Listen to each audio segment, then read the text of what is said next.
Kanyos, dito tayo ngayon sa ating munting backyard. So, yun ako ipapakita sa inyo.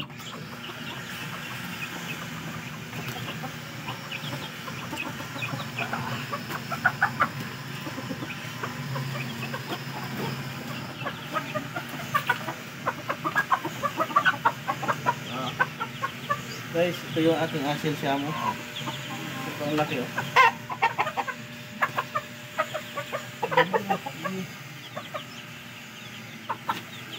Matangkad at malaki. Kaya ito ibibenta natin sa gustong bumili. So mag-comment layo sa comment section or mag-PM sa akin sa Salvador Aguilar Jr. o sa Nurture TV page. Dalawa to sila. Ganda. Ganda ng details na kanyang backpack. Matangkad din. Asil siamo to guys. Mahigit 2 kilos yung bigat niya. Pang materials. So yung nangitlog to siya pero nilagay natin sa incubator.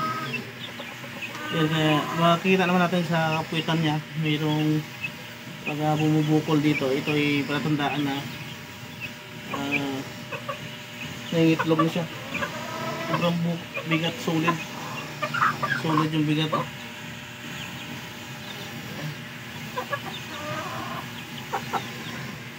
Binta natin to. Laki ng ito. Laki ng katawan, no? Yung paa. Kunin natin yung isang mga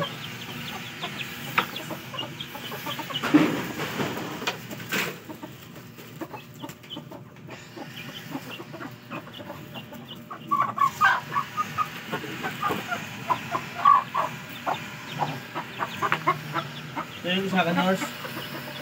Yan. Puti siya. Tingnan nyo naman yung paa. Lalaki yung paa. Na-i-picture ko na din to sa ibang mga vlog ko. Ito. So, isang beses ko lang ito ng itlog. Ang video andun sa kaibigan ko yung sisyo niya. Ganda. Hindi, so mga nagsasabi na hulo lang daw ito. Maybe siguro sa pagkaintindi niyo yung hulo ganito, pero ano to, asil siamo kasi yung hulo pinakamataas na timbang ay 2 kilos pero yung mga siamo, asil siamo umabot ng 3 kilos to 4 kilos. So mahigit to 2 kilos, mga 2.8 siguro to, 2.8, 2.6 mga ganon. Super healthy. Isang bisis ko pa lang siya nagamit, so ibinta ko siya. Comment na kayo sa baba. So dito silke yan dito silke. Ano yan, nangitlog na.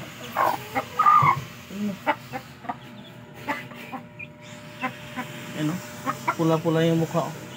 Ibig sabihin healthy siya. Yan. Puti yung kanyang sa ilalim dito, paa, yung shank niya.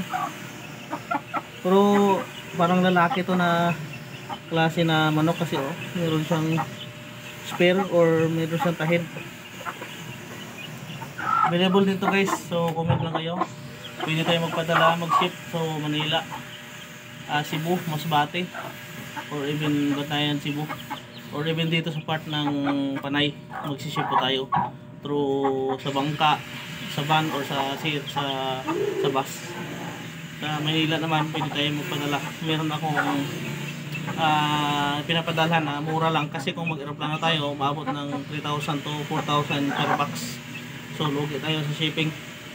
Pero sa pinapadalhan ko 1,000 lang yung bayad per box. So yun lang muna mga kanyars. So update lang sa ating backyard dito. Marami pa tayong mga manok pero hindi na natin nilagay dito dahil hindi nakakasya sa space.